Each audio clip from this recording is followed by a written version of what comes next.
Welcome to the Know. I'm Ashley. I'm Mica. Mass Effect Andromeda is so far one of 2017's punching bags for sure. But is it possible that the memes, the bad reviews, the angry commenters went a little bit too far? Well, that's what EA is claiming. Now that BioWare has confirmed that they're shelving any future development on the game, EA is starting to talk just a little bit more about its reception. And their opinion is that the game was criticized unfairly and totally didn't deserve its reputation. Its cancellation is your fault. How dare you, Internet? Exactly. There are feelings on the other side of those memes, guys. Come on, EA's sad. In addition to pushing back on Mass Effect Andromeda's criticism, however, EA is also addressing the future of the franchise, so that's a good thing, and there might still be life left in it, after all, which is the silver lining. So there's still gold in all those space hills. These comments come from EA's Executive Vice President Patrick Soderlund, who sat down for an interview with Game Reactor at Gamescom this week, given some of the big news from BioWare over the weekend where they announced all that single-player support while Mass Effect Andromeda is just bye. No more. No more. They're gonna do it in comics. Yeah. The conversation naturally turned to the franchise. Right, and Soderlund's opinion is that Andromeda didn't deserve the renegade treatment given to it by fans and critics. He said, "I usually don't do this, but this is one of those places where I feel like the game got criticized a little bit more than it deserved." I don't know that it was... I mean, yes, it was criticized, but I think it ended up spreading so far because so many of the images were really funny. Yeah. And the internet likes funny stuff. Yeah. He went on to say, "I think the game is actually a great game. Yes, we have to acknowledge the fact that there were some things that maybe we could have done better, absolutely, but as a whole, if you go in and you buy the game today with everything that's in it today, I believe that that's a game worth buying personally." Now, it's worth noting here that he specifically mentions the game in the state that it's in today, you know, rather than the state that it was in at launch, which is when it received the brunt of its criticism. It's also worth noting that Soderlund is also talking up the game is worth buying, but apparently not worth supporting from EA and BioWare any longer. Right, it's worth your money, but not EA's money.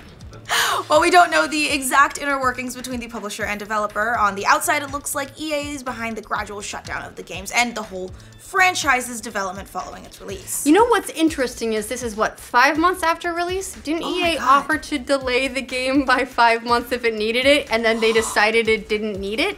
Maybe if they had released it today instead of in March and spent all that time working on those patches, the reception would have been a little bit different. I'm just saying. There wouldn't have been as many melty faces. Soderlund's opinion also mirrors some of the discussions we've seen around the fan community as well, because there is a lot of blame going around. There are fans who are disappointed, feeling like Mass Effect got treated poorly, and that it's everyone's fault that they're not going to get more of it, which is understandable. While many were mad that BioWare decided to end development on Andromeda this week, there is that little portion of the community that's blaming the players and the games media for critiquing the game heavily, for blaming the criticism itself for the shutdown rather than the product. After months of rumors that EA was turning its eyes away from Mass Effect as a whole and putting it on ice because of Andromeda's reception, the last month or so has brought a number of developments that confirmed just about everything. First, EA revealed that BioWare Montreal was basically dissolved. No, that's not the word. Sorry, merged into EA Motive. That's right. And then over the weekend, we got that blog post from BioWare that confirmed recent speculation there will be no single-player DLC coming for Andromeda, and that they're done patching the game completely, minus multiplayer support, because that's where the microtransactions are. That's where the big bucks are. So it's kind of funny that Soderlund is insisting that people should totally buy Andromeda, even though EA has kind of pulled the plug on its life support over the last few months. Of course, it's not like he's going to tell people not to buy the game. Also, that's not how business works. Microtransactions are still there, so. Now, all these revelations have left fans a little bit nervous for the future of the Mass Effect franchise. Rightfully if EA so. and BioWare are ditching it so quickly after launching it, the worry is that we might be waiting a very, very long time for any kind of future sequel. We already waited a long time to get Andromeda. I mean, Mass Effect Andromeda was the result of 5 years of development. However, we might not be waiting as long as we'd feared, judging by some other things that Soderlund said in the interview. When asked about returning to the Mass Effect series, Soderlund said, "The second thing I'll say is, for Mass Effect as a franchise, that has such a big fan base, and you know, I've seen people saying, oh, EA's not making another Mass Effect. I see no reason why we shouldn't come back to Mass Effect. Why not? It's a spectacular universe, it's a loved series, it has a big fan base, and it's a game that has done a lot for EA and for BioWare. Well, if that's the case, though, you'd think they'd spend a little bit more time trying to salvage the game they've already released. Fans probably aren't going to feel great about supporting the series in the long term if the previous entry left a bad taste in their mouths. Even with Mass Effect 3, yes, people disliked the ending quite a bit, but they did specifically spend time updating that ending. Doesn't take it back to 100%, but it brings it up a bit. Soderlund continued to say, what we need to be careful though of is whenever we bring Mass Effect back again, we have to make sure that we bring it back in a really relevant way and in a fresh, exciting place. That's my job, that's Casey Hudson's job, and BioWare and the Mass Effect team's job to figure out what it looks like, and that we don't know yet, but we will.